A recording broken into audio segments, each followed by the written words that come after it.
Տիկին Եսեք։ նախարար, խնդրում եմ որևէ վարքյան չկասկածեք, որ ազգային ժողովում պատկերացում չունեմ ոստիկանության այդ բարեփոխումների փիլիսոփայության։ Շատ լավ պատկերացնում ենք, առավել քան լավ, ու հասկանում ենք, որ Հայաստանի Հանրապետությունում ոստիկանական տարբեր ստորաբաժանումներ ձևավորում են լոկ մեկ պատճառով, որի անունը Նիկոլ Փաշինյանն է։ Դուք նեղվեցիք, որ Աննա Գրիգորյանը բացական հարցեր տվեց։ Ես դրականով սկսեմ։ Տիկին Սարգսյան, շնորհավորում եմ ձեզ։ Մեկ տարվա կտրվածքով այլևս ձեր կարմիր բերետավորները ոչ միայն ոհմակի նման հարցակվան ազգային ժողովի падգամավոր Աշոտ Սիմոնյանի վրա, ոչ միայն բռնություն գործադրեցին, դրա համար որևէ մեկը պատասխանատվություն չկրեց, իրանք ավելի թևավորվեցին, իրանք նաև հարցակվեցին լրագրողի վրա։ Դեռ բարեբախտաբար այդ մի հարցով քրեական գործառույթ, բայց բոլորը շարունակեցին մնալ պաշտոնի, դրա համար նույն ձևի այդ օրը Գյումրիում երկրորդ ազգային ժողովի падգամավոր Մհեր Մելքոնյանը աչքը մի շաբաթ չէր կարողանում տնից դուրս գալ։ Նայեք, երկրորդը, շնորհավորում եմ, որ ստեղծվել է ոստիկանական գվարդիա։ Ես այսօր խոսելու եմ ի պաշտպանություն Հայաստանի Հանրապետության ոստիկանների։ Շնորհավորում եմ, որ ստեղծել եք ոստիկանության գվարդիան եւ առաջին բանը, որ արել եք, մկրտություն են իրանք անցել աղանդավորական կռապաշտական միջոցառմանը, երբ որ հարյուրավոր ոստիկաններ տարի լցրել եք Հովանավանքում։ Ես հասկանում եմ հասարակական կարգի պաշտպանություն, բայց ուզում եմ հասկանամ, օրինակ Արաբկիրի փոխոստիկանապետ Բաղյանը ինչ էր կորցրել Արագածոտի մարտի Հովանավանքում։ Բաղյանը այստեղ Քարորյաներին հերթապահում է, հասկանում եմ Արաբկիրի տարածաշրջանը, Հովանավանքում ինչ էր անում։ Ղազարյանը ինչ էր անում, այդ խեղճ տղեն ինչ էր անում, տարի կանգնացրել եք ու հարյուրներով։ Գյումրի Արգիշտի Գևորգյանի հետ մեր աչքի առաջ է եղել այն ամեն ինչ, ինչ որ տեսել ենք։ Այդ որ մի բարեփոխման, որ մի հայեցակարգի հիման վրա է, որ ազգային ժողովի 3 падգամավորի համայնքային շենք, քաղաքապետարան, ոստիկանության, ինչ որ պաշտոն է որոշում, որ չի կարելի մտնել։ Ինչպես այդ օրը եղավ։ Մարդիկ այդ օրը տասնյակներով բռնվել են։ Գիտեք ոնց են բռնվել։ Դուք ուղղակի փչացնում եք ոստիկաններին, խեղճ ու կրակ պարեկներին։ Կեպեզեներում լծված էին, գնում ենք հերթով հանդիպում ենք, վարորդներ, խեղճ ու կրակ, կոմունալ տնտեսության, արդեն անեկդոտ էր դառել։ Բոլորին ում մոտենում է, տեսնում ես մե ինչ ա եղել, պարեկը կանգնացրեց, առավոտը ագնետուշիցելը չկար, տուգանքը գրեց ավտոն, տարանացին վաղը կգաց, ագնետուշիցելը կբերես, տուգանքը կջրեն։ Իրիկունը ոստիկանությունը հատիկ այդ բոլորին կանչել էր, 3 օրով տվել էր կալանք։ Հատիկ հավաքարարից սկսած ավտոբուս կոմունալ տնտեսության մեքենաներ, լավ մեղք են այդ պարեկները, մեղք են այդ ոստիկանները, մեղքի տակ եք մտցնում, ի վերջո այդ ոստիկանության ծառայողները վաղը երեխա են կնքելու, երեխա են պսակելու, ուր եք տանում կռապաշտության։ Հարցը դա էր։ Չէ, Գյումրիի հետ կապված, մեր աչքի առաջ է եղել։ Մեր աչքի առաջ է եղել, այդ կարմիր բերետավորները շարունակելու են մինչև վերջ այդ անօրինական գործունեությունը։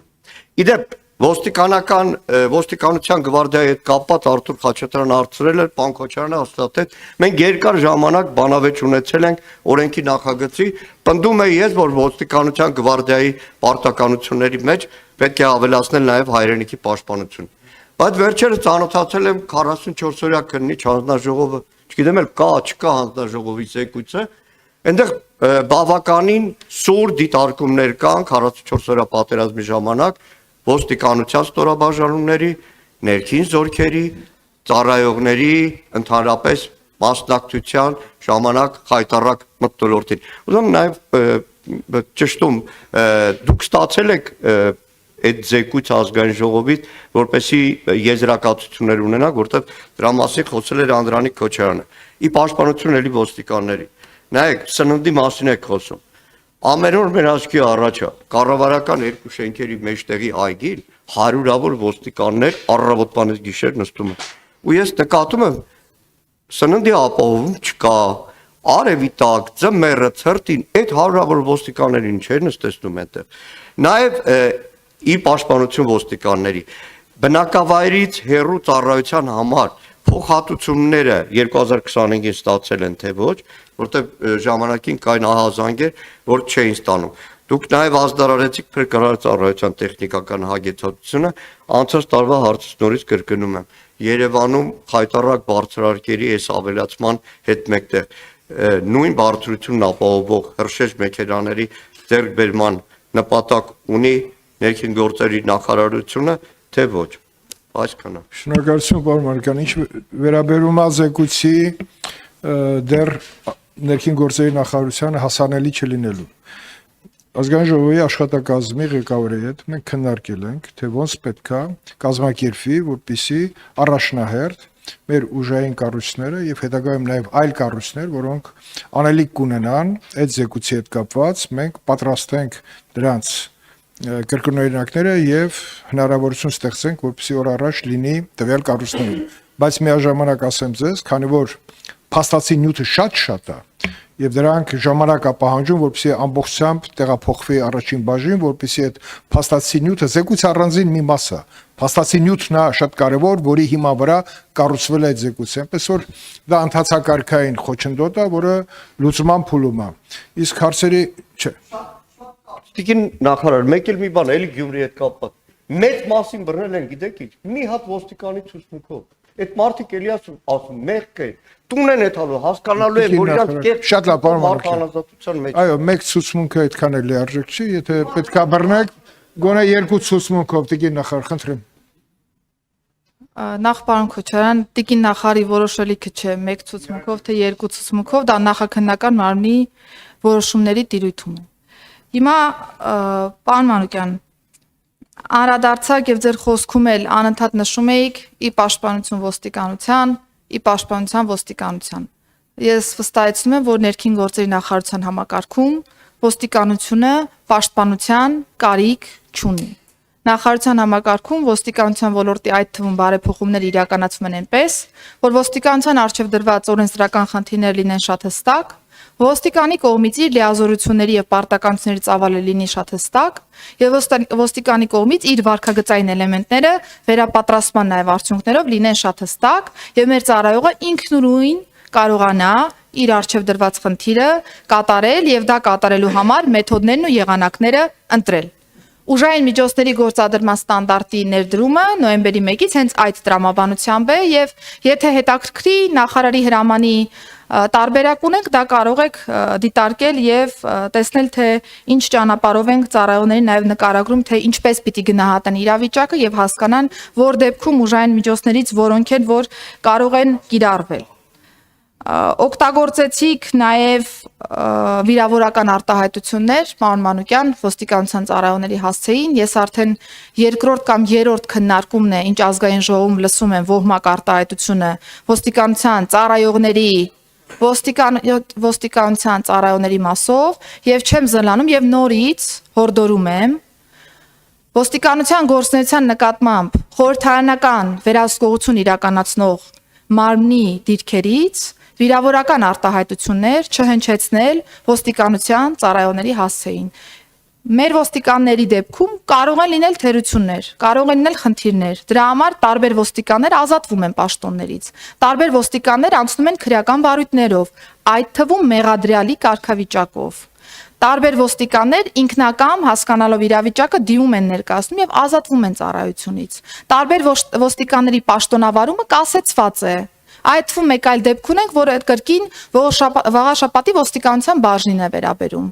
Այսինքն մեր ռեակցիան, պետության դիրքերից ոստիկանության վարքագծի ռեակցիան շատ հստակ է։ Խոսեցիք, որ կարմիր բերետներից մեկը լրագրողի նկատմամբ բացասական պահվածք է ունեցել եւ որևէ մեկը չի ազատվել ծառայությունից։ Պարոն Մանուկյան, տվյալ ծառայողը սեփական դիմումի համաձայն ազատվել է զբաղեցրած պաշտոնից։ Այսինքն, երբ որ մենք այս քաղաքական խոսույթը, քաղաքական էմոցիաները զտում ենք, ես զտած եմ խոսում։ Գործ ունենք իրավիճակի հետ, երբ որ այո, ձեր նշած օրինակում լրագրողի նկատմամբ եղել է ոչ պատշաճ վերաբերմունք ոստիկանության ծառայողի կողմից, ոստիկանության ծառայողը ազատվել է զբաղեցրած պաշտոնից եւ այո, կա նախաձեռնված քրեական վարույթ եւ այո, քրեական վարույթի շրջանակներում ոչ թե ես, այլ նախաքննական մարմինը կտա գնահատականներ։ Եվ մենք իրավական պետություն ենք ի վերջո եւ որևէ մեկին պատժել կամ չպատժելու հարցը պիտի դիտարկվի պատշաճ իրավական ընթացակարգի շրջանակներում։ Անդրադառնամ Հովանավանքին։ Հովանավանքի շրջանակներում ոստիկանությունը շարունակում է եւ շարունակելու է հասարակական կարգ անվտանգություն ապահովել, եթե դրա կարիքը լինի։ Մենք բազմաթիվ կրոնական միջոցառումներ ենք ունենում տարբեր եկեղեցիներում, որտեղ կրկին ոստիկանությունը հասարակական կարգ եւ անվտանգություն է ապահովում։ Նույն օրը Մայրաթոռում ոստիկանությունը կրկին հասարակական կարգ եւ անվտանգություն է ապահովել։ Մենք ունեցել ենք կրոնական տարբեր տոնական միջոցառումներ, որտեղ կրկին ոստիկանությունը հասարակական կարգ եւ անվտանգություն է ապահովել։ Բայց մեզ կարծես թե այս մնացյալ իրավիճակները չեն հետաքրքրում եւ մենք կենտրոնանում ենք Հովանավանքի օրինակի վրա։ Հովանավանքում ոստիկանությունը օրենքով շարունակելու է պահպանել հասարակական կարգն ու անվտանգությունը։ Իսկ թե ով կգտնվի, ոստիկանության ոչ ստորաբաժանման ներկայացուցիչը կգտնվի, հարգելի գործընկերներ, դա ծառայության կազմակերպման տրամաբանության մեջ է եւ ոստիկանությունը ինքն է որոշում ծառայությունը ինչպես կազմակերպի։ Կարող է Երևանից էլ մարդիկ ներգրաված լինեն, կարող է Լոռու մարզից էլ մարդիկ ներգրավեն։ Մենք ունենում ենք Շիրակի մարզում process, որ դուք անընդհատ վկայակոչում եք։ Շիրակի մարզում այլ ստորաբաժանման ծառայողներ եւս ներգրաված են։ Դա հաշվարկ է, որով որ ոստիկանությունը իր արժեվ դրված խնդիրը օրենքով որոշում է կատարել քանակական տվյալներ, մեթոդաբանություն, եղանակներ, դրանք հիմնական ծառայության կազմակերպման տիրույթում գտնվող հարցեր են եւ լուծվում են ըստ այդմ որևէ զարմանք կամ որևէ ինչ որ անհանգստացնող բան չկա։ Եթե ոստիկանություն տվյալ քանակակազմով է ծառայությունը կազմակերպում, նշանակում է տվյալ քանակակազմն է անհրաժեշտ եւ բավարար ոստիկանության արժեվ դրված խնդիրները իրականացնելու համար, այդ թվում նկատի ունենալով նաեւ օպերատիվ տվյալները, որոնք կարող են լինել այս տեսանկյունից։ Իսկ պաշտպանական ֆունկցիայի մասով ես բազմիցս պարոն Մանուկյան անդրադարձել եմ ձեր դիտարկմանը եւ իմ հիմնավորումները ներկայացրել եմ։ Շնորհակալություն։